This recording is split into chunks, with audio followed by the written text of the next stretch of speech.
506 Sayyidina wa habibina wa syafi'ina wa maulana Muhammadin sallallahu alaihi wasallam ibni Abdillah wa ala alihi wa sahbihi wa mawala. Amma ba'd. Hadratul mukarramin, wabil khusus yang kami hormati Ketua Takmir Masjid Al-Jihad Bapak Ustaz Yudi beserta seluruh pengurus dan dewan penasehat, para alim, para kiai, para asatidz, para sesepuh dan penyesepuh, tokoh agama, tokoh masyarakat yang kami hormati dan kami taatimi, Bapak Ibu, rekan-rekan jamaah sekalian, mudah-mudahan kita semua saling mendapat curahan rahmat dari Allah Subhanahu wa taala. Amin. Sangat baik pertemuan kita pada kesempatan ini. Kita awali dengan sama-sama berdoa. Kita sudah masuk bulan Sya'ban, ya, di awal-awal Sya'ban, dan sebentar lagi diperjumpakan dengan bulan suci Ramadan. Kita berdoa mudah-mudahan bulan-bulan kita ini penuh berkah bersama-sama. Allahumma barik lana fi Rajab wa Sya'ban wa ballighna Ramadan waghfir lana dhunubana. Allahumma ya Rajab wa Sya'ban wa ballighna Ramadan wa hasil maqasidana. Allahumma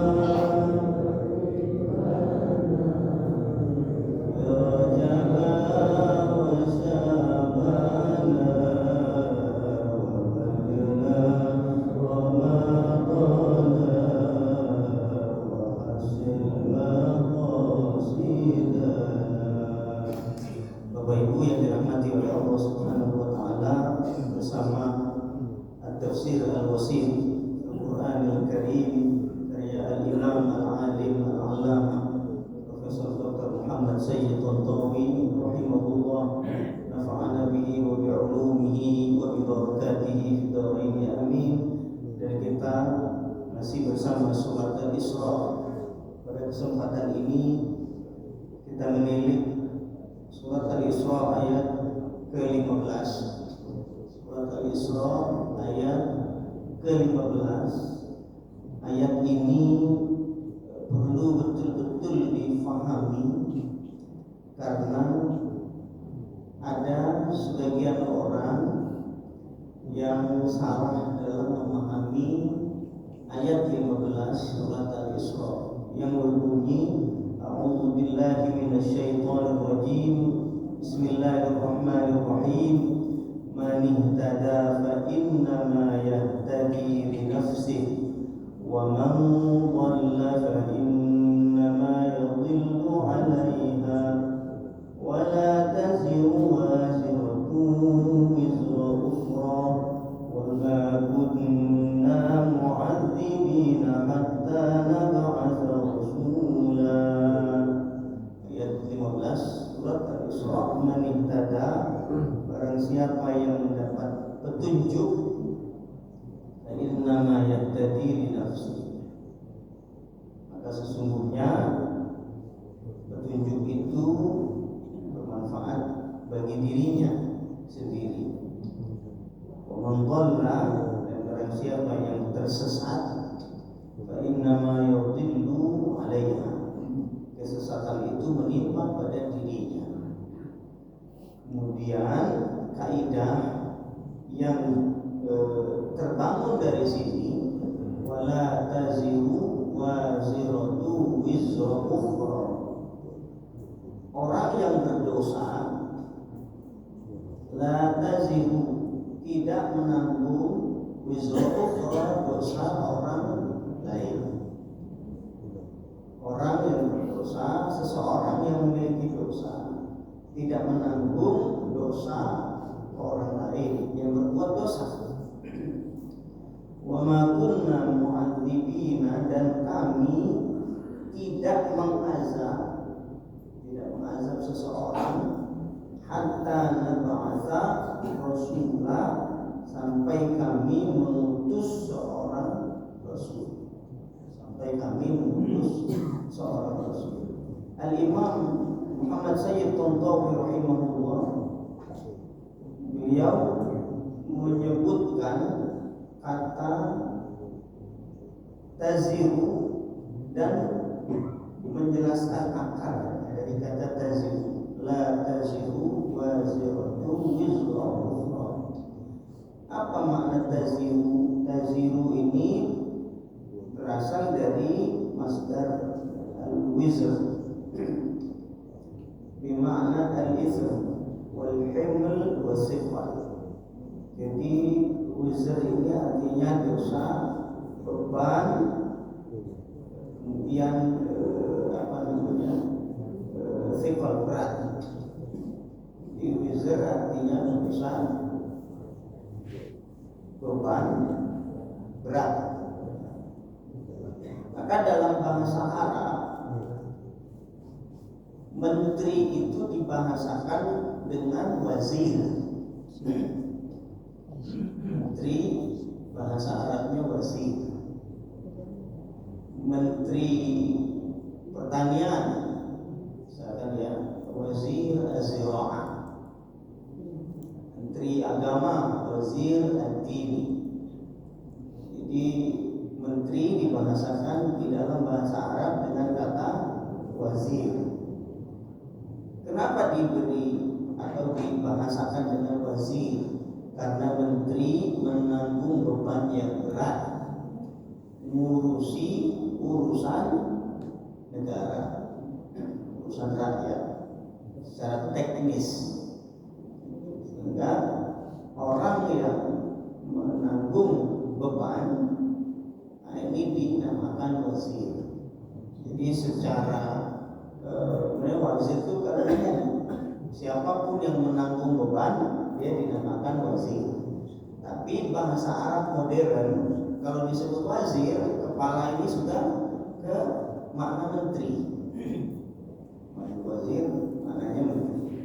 Karena dia menanggung beban yang berat untuk mengurusi urusan orang banyak.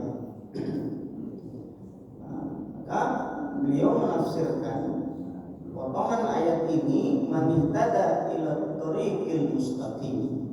Barang siapa yang mendapatkan petunjuk untuk berada di jalan yang lurus, di jalan yang diridhoi oleh Allah Subhanahu wa taala, wa qaddama fi hayati al-amal shalihah, dan melakukan dalam kehidupannya amal-amal soleh, fasamaratu hidayatihi raji'atun ila nafsihi, maka buah hidayahnya itu kembali kepada dia sendiri, kembali kepada dia sendiri. Wa man dhalla 'anil tariqil qawim, barang siapa yang tersesat atau melesat dari jalan yang benar, wa fasaqa 'an amri rabbih, dan keluar dari perintah Tuhannya, fa wabalu dhalalihi raji'un ilaihi wahdah, maka bencana dari kesesatannya itu akan kembali kepada dia. Wala tahmilu nafsun asimatun ithma nafsin ukhra, dan setiap jiwa yang berdosa tidak bisa membawa atau memikul atau terbebani oleh dosa jiwa pendosa lainnya. Wa innama tus'alu kullu nafsin an asamiha fahasab, akan tetapi setiap jiwa manusia akan diminta pertanggungjawabannya atas dosa-dosanya saja. Dosa orang lain dia tidak diminta pertanggungjawaban, tapi dosanya sendiri saja. Ayat ini dengan makna seperti ini benar. Ayat ini dan maknanya benar, bahwa tidak ada orang yang mau atau menanggung dosa orang lain. Yang berbuat salah orang lain tapi yang nanggung dosanya dia. Warisan. Adil atau tidak? Tidak. Ada yang lebih. Begitu ya. Yang nyuri dia, yang masuk penjara saya. Adil atau tidak? Tidak. Ini ayat Al-Quran bukan hanya ini ya.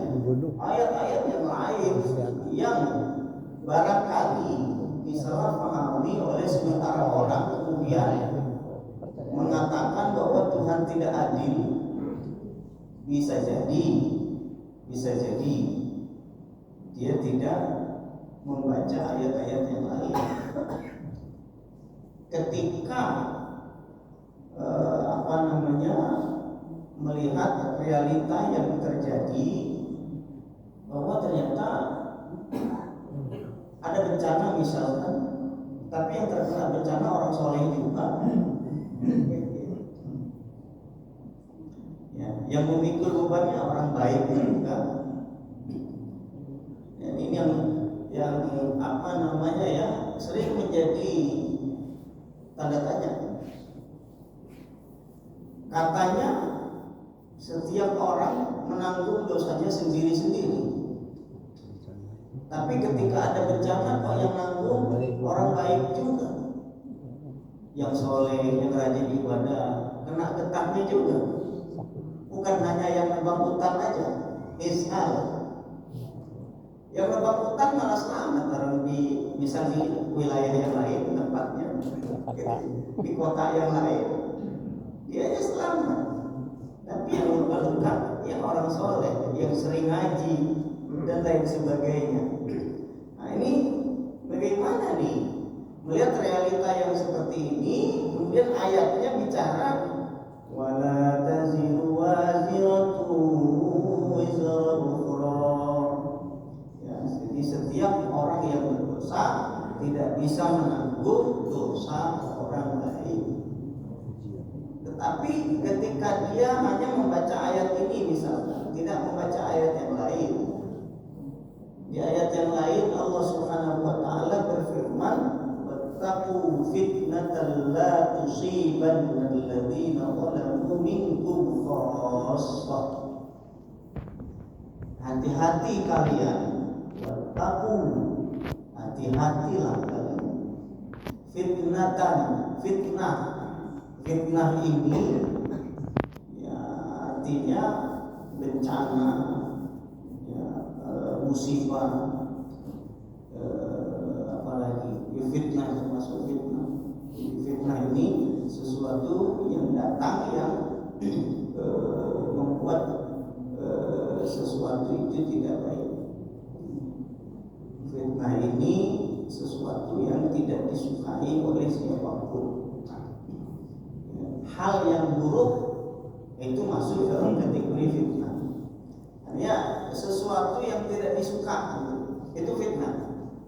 Sesuatu yang tidak disukai oleh seseorang.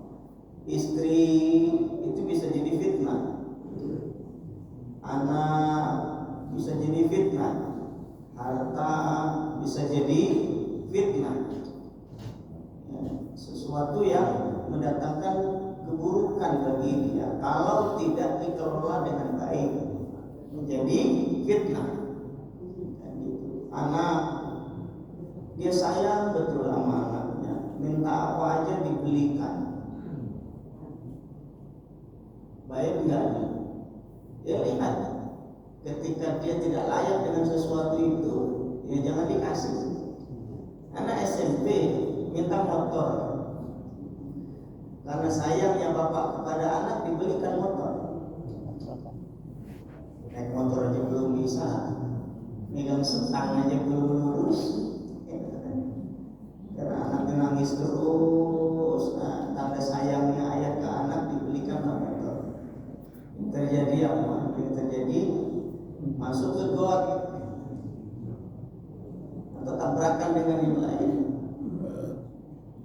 Ini jadi fitnah apabila tidak dikelola dengan baik. Bahkan diri kita sendiri menjadi fitnah kalau tidak di manage dengan baik. Karena di dalam diri manusia ini terdapat dua hal yang saling tarik menarik. Dalam diri manusia ini terdapat dua hal yang saling tarik menarik, antara kubu malaikat dengan kubu iblis. Saling tarik menarik. Hati ini, kan kita selalu berdoa, ya Nabi itu selalu mengajarkan doa itu untuk jaga hati. Jagalah hati, jangan kau kotori kata angin. Untuk berdoa agar Allah jaga hati kita tetap pada ajaran agama Allah dan tetap pada ketaatan. Allahumma ya muqallibal qulub, Allahumma ya muqallibal qulub, tsabbit qalbi ala dinika wa ta'atik. Ya Allah, zat yang membolak-balikkan hati, tetapkanlah hatiku pada agamamu dan pada ketaatan kepadamu.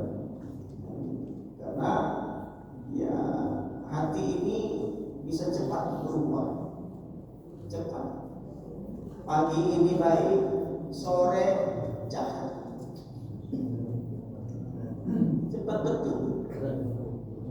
Kalau ada uang, cepat benar berubah. Kalau ada uang, ya apa namanya, kencang berpegang pada prinsip. Kasih duit berubah. Ya kan gitu. Ya harta itu jadi fitnah juga. Kembali, ternyata di ayat ini, fattaqu fitnatan la tusibanna alladziina zalamu minkum khassah. Hati-hati kalian dengan fitnah yang tidak hanya menimpa pada orang-orang yang zalim saja di antara kalian. Ini kan ada realita yang lain, Tapi apakah salah di ayat 15 surat Al-Isra ini, wala taziru wazratu wizra ukhra? Ketika melihat realita, ternyata bukan hanya orang yang zalim saja yang terkena musibah atau tertimpa bencana dan lain sebagainya. Ternyata orang-orang baik juga terkena. Maka dulu Sayyidina Umar bin Khattab radhiyallahu anhu langsung dalam prakteknya itu kan menjelaskan ayat ini. Ketika terjadi gempa, nggak pernahnya gempa terjadi gempa di Arab. Dia Sayyidina Umar mengumpulkan masyarakat, mengumpulkan rakyatnya dan berbicara dengan lantang, bertobatlah kalian semua. Bertobatlah kalian semua. Karena bencana ini tidak terjadi kecuali pasti ada andil dari masing-masing kita, walau sedikit. Artinya ini kan yang di hadapan Umar ini kan sahabat semua, ya kan? Yang di hadapan Sayyidina Umar ini kan sahabat, banyak yang melihat Nabi SAW, mengimani Nabi. Tapi kata Umar, bertobatlah kalian semua, karena bencana ini tidak terjadi kecuali ada andil dari masing-masing kita, walau sedikit. Artinya bencana yang terjadi nanti ada andil juga dari orang yang baik, dia tidak mengingatkan yang lain. Dan ini yang perlu menjadi perhatian bersama. Dia melihat di situ ada keburukan dan enggak pas, tapi dia biarkan. Berarti kan kesalahan dia juga tidak mengingatkan, gitu ya. Maka jangan salahkan Tuhan, jangan salahkan Allah ketika bencana itu menimpa kalian juga. Yang baik ini, walau dia sering ibadah, sering sholat, sering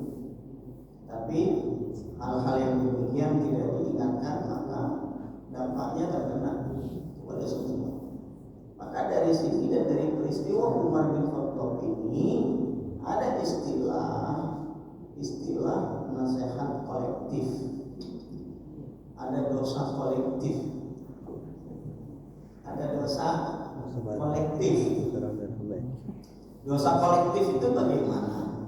Ya dosa secara umum yang dipikul oleh masyarakat itu. Ini kesalahan yang masif, kesalahan yang bukan lagi rahasia khusus tapi sudah rahasia umum, tapi tidak diingatkan. Ini kan dosa kolektif, jadi yang baik juga ikut andil dalam dosa itu, sehingga Allah Subhanahu wa taala tegaskan di ayat ini, wattaqu fitnatan la tusibanna alladziina zalamu minkum khassah. Hati-hati, takutlah kalian akan fitnah yang menimpa bukan hanya menimpa orang-orang zalim saja di antara kalian. Ini yang betul-betul perlu difahami. Nabi juga pernah menjelaskan. Jadi bantu kawanmu, bantu saudaramu, baik dia dalam keadaan dizolimi ataupun zolimi. Bantu saudaramu, baik dia dalam keadaan dizolimi maupun menzolimi. Ini kan sahabat heran juga. Wahai Rasulullah, kalau kawan kita yang dizolimi kita bantu, oke, masuk akal, gitu ya. Tapi kawan kita yang zolim masa kita bantu, ini gimana ceritanya? Apa jawaban Nabi SAW? Bantu kawan yang zolim itu dengan mengingatkan agar dia tidak melakukan kezaliman. Bantu saudara Anda yang zalim itu dengan cara mengingatkan agar dia tidak melakukan kezaliman. Ketika dia sudah mengingatkan, maka terlepas dari tanggung jawab. Anak misalnya, ya, anaknya masuk neraka, bapaknya masuk surga. Anaknya protes. Sungguh tidak adil ketika engkau memasukkan dia ke surga tapi memasukkan aku ke neraka. Yang menyebabkan aku masuk neraka ya itu bapakku. Gitu ya. Bapakku yang tidak mengenalkanku kepadamu ya Allah, yang tidak mengajariku ibadah-ibadah, yang membiarkan aku melakukan dosa, yang membiarkan. Karena ini pertanggungan jawab yang luar biasa. Akhirnya bapaknya terseret juga. Ini pertanggungan jawab yang luar biasa. Apakah ini menyalahi wala taziru waziratu wizra ukhra? Ini setiap orang berdosa tidak menanggung dosa orang lain, tapi ternyata ini anak bisa nyeret bapaknya. Padahal yang mencuri anaknya, yang melakukan dosa anaknya, yang tidak sholat anaknya, tapi kenapa yang nanggung bapaknya? Lu ayatnya bunyinya wala taziru waziratu wizra ukhra. Jadi setiap jiwa tidak menanggung dosa orang lain. Tapi kenapa ini bisa? Nah ini yang perlu betul-betul dipahami ya oleh kita bersama nih, bahwa seseorang yang menyebabkan orang lain melakukan kesalahan, maka orang ini mendapatkan dosa kesalahan itu juga, karena dia menjadi sebab.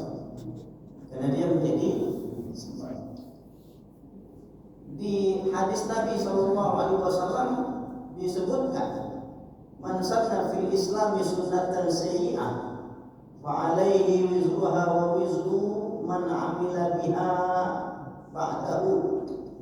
Begitu. Barang siapa yang melakukan perbuatan baru, maka dia mendapatkan dosanya dan dosa orang-orang yang mengikutinya setelah dia. Berarti ini bisa mengalihkan atau memberikan dosa kepada yang lain, ternyata bisa. Dan dia menjadi sebab. Jadi tidak ujuk-ujuk orang nyuri dosanya ke dia, enggak. Tapi dia menjadi sebab. Orang ini mencuri, dia menjadi sebab orang ini berzina, dia menjadi sebab orang ini berbuat maksiat. Sehingga dosa orang itu juga menimpa kepada dia. Koruptor yang pertama kali siapa? Misalkan Donald, itu koruptor pertama. Maka yang lain setelah dia yang ikuti korupsi itu mengalirkan pahala, mengalirkan dosa. Jadi ada dosa jariah, ada dosa jariah. Nah, apa yang dimaksud di surat Al-Isra ayat 15 ini? Wala taziru waziratu wizra ukhra. Setiap jiwa manusia tidak bisa menanggung dosa orang lain. Apa yang dimaksud di ayat 15 ini? Yang dimaksud ini adalah dosa dia murni dan dosa orang lain murni. Saya dan dia gak ada hubungan sama sekali, ternyata dia mencuri, kemudian saya yang dihukum. Tidak adil. Tetapi kalau saya menjadi sebab dia mencuri, maka saya pun mendapatkan bagian dari dosanya. Kan gitu. Orang tidak sholat nih, tole tidak sholat. Tole ini sudah jalan dari rumahnya ke masjid. Ada si Tono di tengah jalan, ala lele, kayak suci aja kamu. Ini ada film baru di bioskop mulai sekarang. Ayo kita cepat sekarang ke bioskop. Walau pelan. Situ itu dia akhirnya tidak sholat. Kenapa tidak sholat dia? Karena si Tono ini sebabnya diajak nonton bioskop. Si Tono dapat bagian dosanya karena dia yang menjadi sebab Tole tidak jadi sholat. Ini yang yang penting untuk kita pahami ya. Di ayat ini benar, cuma memahami kita yang sebagai kita yang salah. Akhirnya protes kepada Allah. Berat kalau sudah protes kepada Allah. Kan berat. Jangankan protes, nanya kita ini berat. Ya kan? Nah, ini yang perlu betul-betul dicermati.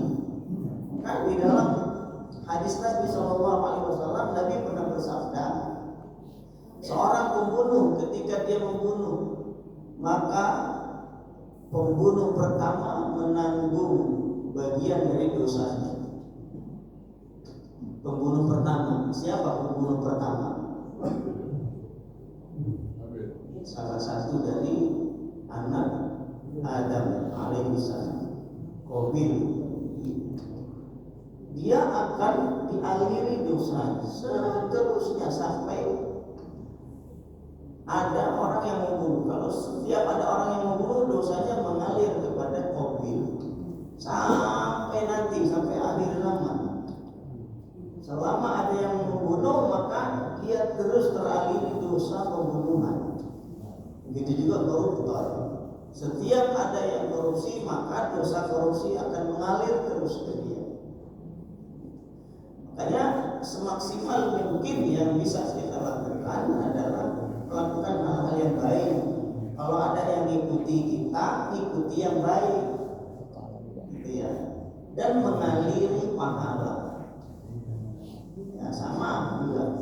Man sanna fil Islam sunnatan hasanatan falahu ajruha wa ajru man amila biha min ba'dihi la yanqusu min ujurihim syai'un.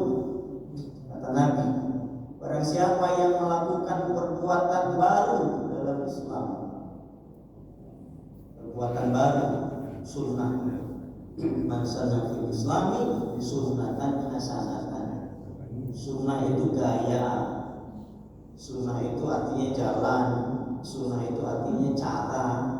Pada Barang siapa yang melakukan perbuatan atau cara atau gaya dalam Islam, maka dia mendapatkan pahalanya yang baik ya, yang baik.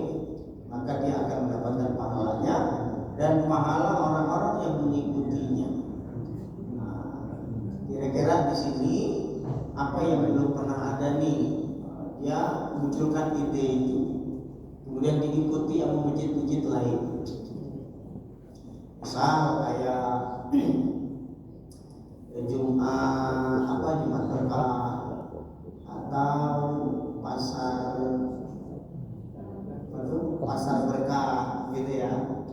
Kan ada pasar berkah, ada seminggu sekali gitu, pagi pasar berkah. Siapa yang pertama kali munculin pasar berkah ini? Maka dia mendapatkan pahala terus walau dia sudah meninggal dunia. Ada masjid lain ngadain pasar berkah, mengalirkan pahala. Ada yang lain mengikuti, mengalirkan pahala terus. Ada masjid yang membuat kamar-kamar, misal, apalagi di jalan yang banyak dilalui, lintas utama, ya, banyak musafir, ya, atau di rest area itu ada masjidnya.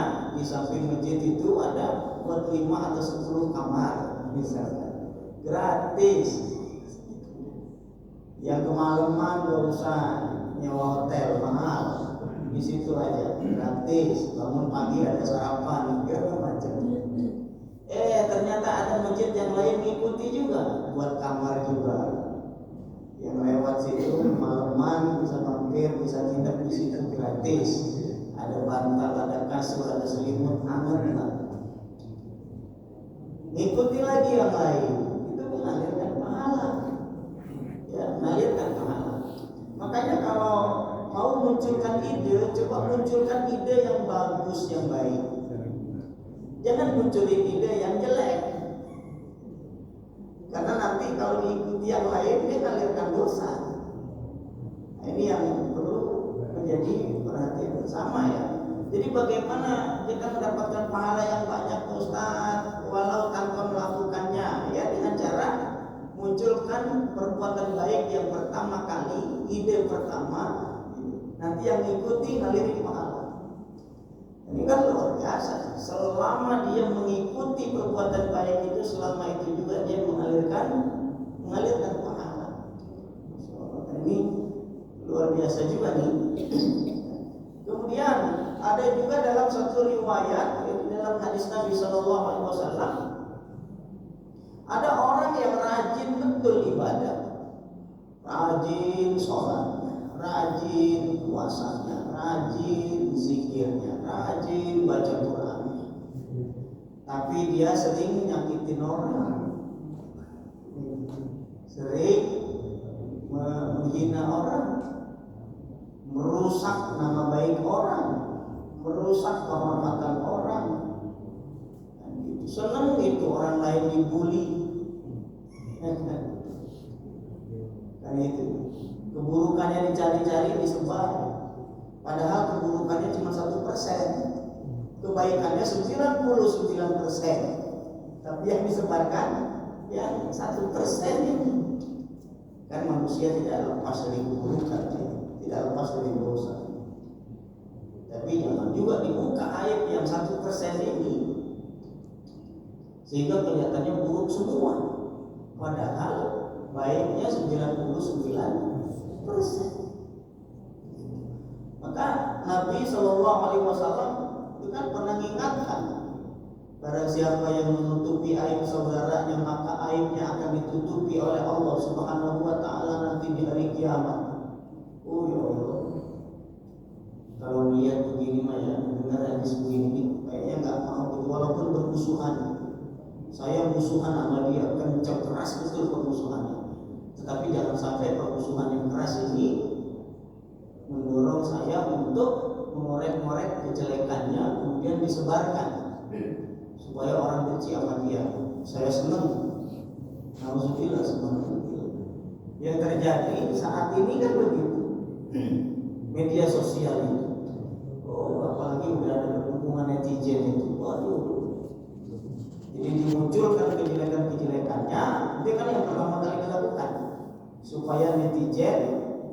menilai buruk dia, akhirnya membuli, dan kita dapat dukungan dari netizen. Padahal bisa jadi dosa dia hanya 1%.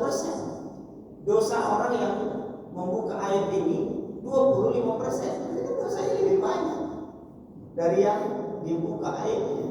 Tapi kelihatan oleh netizen kayaknya buruk semua. Ini yang perlu menjadi perhatian bersama nih. Ternyata nanti di akhirat orang yang rajin ibadah ini didatangi oleh orang yang disakiti. Dia pernah nyakitin saya nih, sholatnya dikasihin ke orang itu. Sholatnya dikasihin ke orang itu. Datang lagi yang lain, dia pernah hina saya. Puasanya dikasihkan ke orang. Kemudian datang lagi yang lain, dia membuli saya. Diambil ibadahnya. Ibadahnya udah habis, masih datang orang. Oh, dia pernah melukai saya, tapi ibadahnya udah habis. Bagaimana nih? Dosa orang yang dilukai ini dilimpahkan ke orang yang rajin ibadah itu, sehingga ibadahnya habis, pahalanya nggak ada, dosanya ditambah. Dosanya ditambah, dan dia masuk neraka. Dan ini kan berat ya seperti ini. Ternyata fikih sosial itu lebih banyak diperhatikan. Fikih sosial, karena fikih sosial ini kan larinya ke masyarakat, ke masyarakat. Jadi dia puasa, sholat, segala macam, tapi hubungan dengan masyarakatnya buruk. Problem juga ternyata di akhirat nanti. Maka ada yang yang melakukan perbandingan fardu ain dengan fardu kifayah, mana yang lebih baik? Ya semuanya baik dua-duanya, tapi mana yang lebih utama jika dibandingkan? Dan sebagian ulama lebih mengutamakan fardu kifayah, daripada fardu ain, karena fardu ain manfaatnya untuk dia sendiri, tapi fardu kifayah manfaatnya menyebar bagi yang lain. Menyebar bagi ya. Salat jenazah, apa hukumnya? Fardu kifayah. Kalau nggak ada yang nyolatin, semuanya dosa. Tapi ada satu orang yang menyolatkan, yang lainnya aman dari dosa. Yang lainnya aman dari dosa. Kan gitu. Itu fardu kifayah kan begitu. Apabila sudah ada sebagian yang melakukan walau satu orang, maka yang lain gugur kewajibannya. Artinya tidak berdosa, diselamatkan oleh satu orang. Belajar ilmu kedokteran, apa hukumnya? Fardu kifayah. Kalau sudah ada satu yang masuk fakultas kedokteran jadi dokter, maka gugur yang lain. Artinya tidak berdosa. Tapi kalau tidak ada yang jadi dokter, semuanya dosa. Ada satu yang masuk fakultas kedokteran menjadi dokter, maka gugur yang lain. Dan ilmu-ilmu yang lain, ilmu fikih, apa hukumnya mempelajari ilmu fikih? Fardu kifayah. Artinya kalau sudah ada sebagian yang mempelajari ilmu fikih, gugur kewajiban dari yang lain. Itu fardu kifayah. Artinya manfaatnya ini kan menyebar pada yang lain. Dokter kalau dia sudah jadi dokter, manfaatnya untuk masyarakat. Kalau sakit dia yang mengobati. Kan gitu.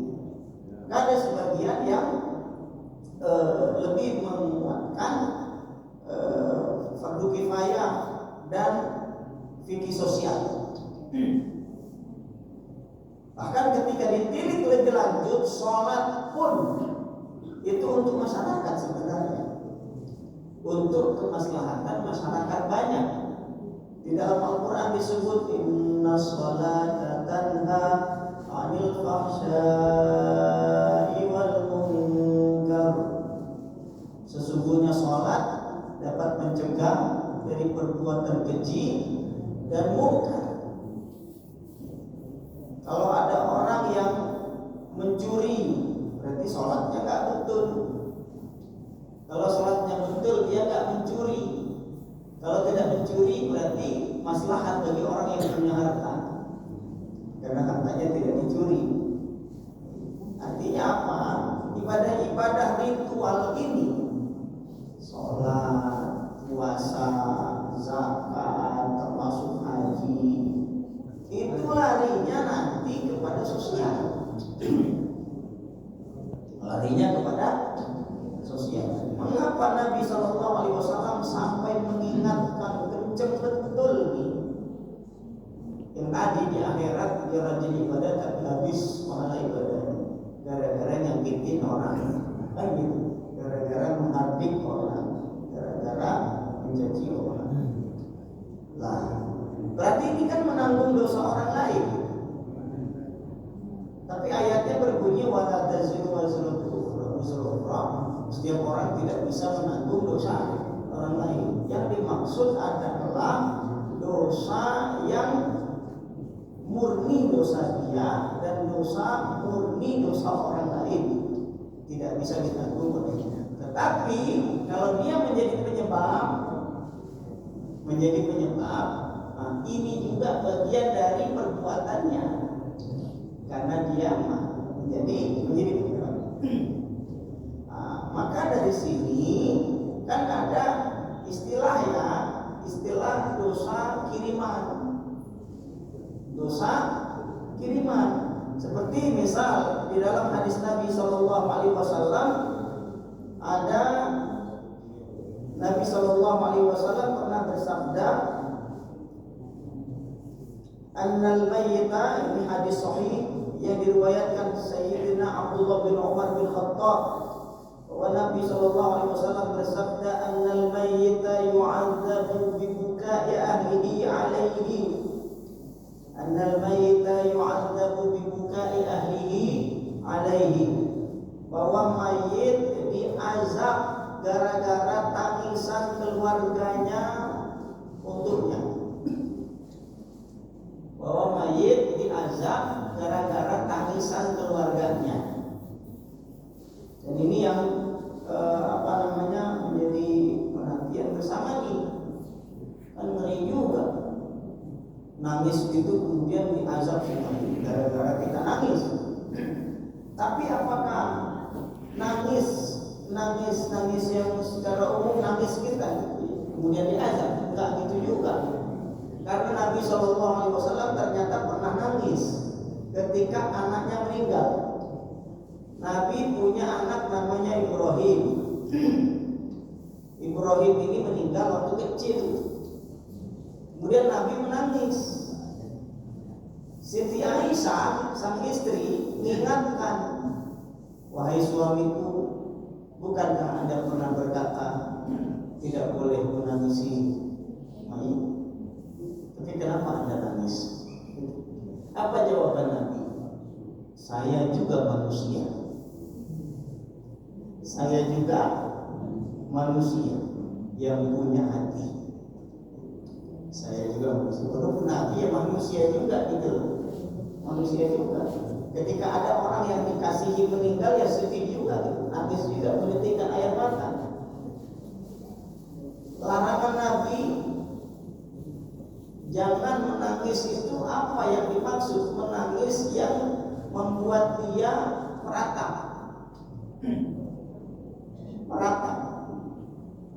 Artinya tangisan yang membuat dia tidak sadarkan diri, tidak melakukan apa-apa, sudah gitu ya. Dan tidak hilang-hilang terus saja kesedihan itu terus. Itu yang bilang. Yang kemudian diekspresikan dengan hal-hal yang kalau dulu Arab itu sampai sekarang kayaknya dengan memukul-mukul pipi, muka, memukul-mukul dada, nyobek-nyobek baju. Itu yang disebut dengan yashukunal juyu wa yaltamunal qudur. Itu yang dilarang. Jadi nangis yang seperti ini yang dilarang, yang membuat dia tidak sadarkan diri, nggak mau makan, nggak mau minum seminggu. Ini yang dilarang. dilarang oleh Nabi SAW. Adapun sedih, menitikkan air mata, nangis karena ditinggal kekasih, ini tabiat manusia, naluri manusia, ya, dan fitrah manusia. Itu yang disampaikan Nabi ketika beliau menangis ketika putranya Ibrahim meninggal dunia. Ya, tidak larut dalam kesedihan, gitu, sehingga seolah dia menolak takdir bahwa kematian ini tidak benar, dan itu padahal realitas sudah meninggal dunia. Itu yang dilarang oleh Nabi SAW, dan ini yang mengaliri dosa. Innal mayyita yu'adzabu bi bukai ahlihi alaihi, sesungguhnya mayit diazab gara-gara tangisan keluarganya. Kemudian juga mayit itu diazab gara-gara kelakuan keluarganya. Kelakuan keluarganya, bukan hanya tangisan, perilaku juga. Misal istrinya meninggal dunia atau suaminya sudah meninggal, setelah ditinggalkan suami atau ditinggalkan istri, dia maksiat aja terus. Dan ini ternyata berdampak, sedih gitu mayit. Jadi mayit ini tahu, istri yang meninggal atau suami yang meninggal tahu yang dilakukan istrinya, tahu yang dilakukan suaminya di dunia. Mereka ini tahu, yang berdasarkan riwayat-riwayat hadis-hadis Nabi SAW menyebutkan bahwa orang yang meninggal dunia tahu apa yang dilakukan oleh keluarga. Sehingga kalau ada dari anggota keluarga kita yang meninggal dunia, nah ini kan menjadi pelajaran sangat penting. Jangan sampai melakukan hal-hal dan perbuatan buruk atau dosa atau maksiat, karena ini berdampak bagi orang yang telah meninggal dunia. Ini yang jangankan itu, sekedar lewat saja, lewat kuburan. Di dalam hadis Nabi SAW disebut ini. Jadi tidaklah seorang hamba Muslim melewati satu kuburan kemudian dia mengucapkan salam, maka penghuni kuburan ini menjawab salamnya, mengetahui dan menjawab salamnya. Ini yang luar biasa betul ya. Maka ketika orang-orang yang terkasih, orang-orang yang ada kaitan dengan kita meninggal dunia, maka ini mestinya menjadi pelajaran yang sangat penting bagi kita untuk tidak lagi bermaksiat dan berbuat dosa, karena akan berdampak pada orang yang telah meninggal dunia. Kemudian dan di surat At-Tahrim ayat 6 Allah Subhanahu wa taala sudah mengingatkan, ya ayyuhalladzina amanu qu anfusakum wa ahlikum nara wa quduhan nas wal hijarah. Wahai orang-orang yang beriman, jagalah diri kalian dan keluarga kalian dari api neraka. Maka sangat baik ketika ada dari anggota keluarga yang mau meninggal dunia, yang mau, ini rasa-rasanya nih, ajal udah dekat nih, ini perlu berwasiat. Nah, istri, cucu, ini bapak nih, kayaknya udah dekat nih ajalnya. Tolong kalau bapak meninggal kirimin ya amalan-amalan baik lah, kirimin pahala. Bisa mengirimkan pahala kepada orang yang meninggal, bisa. Sebagaimana dosa juga bisa dikirimkan, pahala juga bisa dikirimkan. Jangan nakal, jangan buruk, jangan berbuat yang buruk. Ya. Tolong lakukan yang baik-baik. Nanti kalau bapak tinggal ya sedih boleh, tapi jangan terlalu ya ingatkan supaya tidak menjadi problem ya di kemudian hari. Dan ketika melayat juga jangan ngomong yang buruk-buruk. Itu kan pesan Nabi. Kalau melayat jangan ngomong yang buruk-buruk. Walaupun yang mati ya buruk sebenarnya, tapi jangan ngomong yang buruk-buruk. Ini kan etika, karena akan berdampak. Jadi ini dapat disampaikan pengarang ayat di 15 surat Al-Isra, wala tazidu waziratu wizra ukhra. Mudah-mudahan bisa dipahami dengan baik. Jadi setiap jiwa tidak menanggung dosa orang lain. Apa yang dimaksud? Dosa dia murni dan dosa orang lain murni, bukan sebab dia. Tapi kalau dia yang menjadi penyebabnya, maka dia menanggung dosa orang lain. Sebagaimana ayat-ayat dan hadis-hadis yang menjelaskan hal yang seperti ini.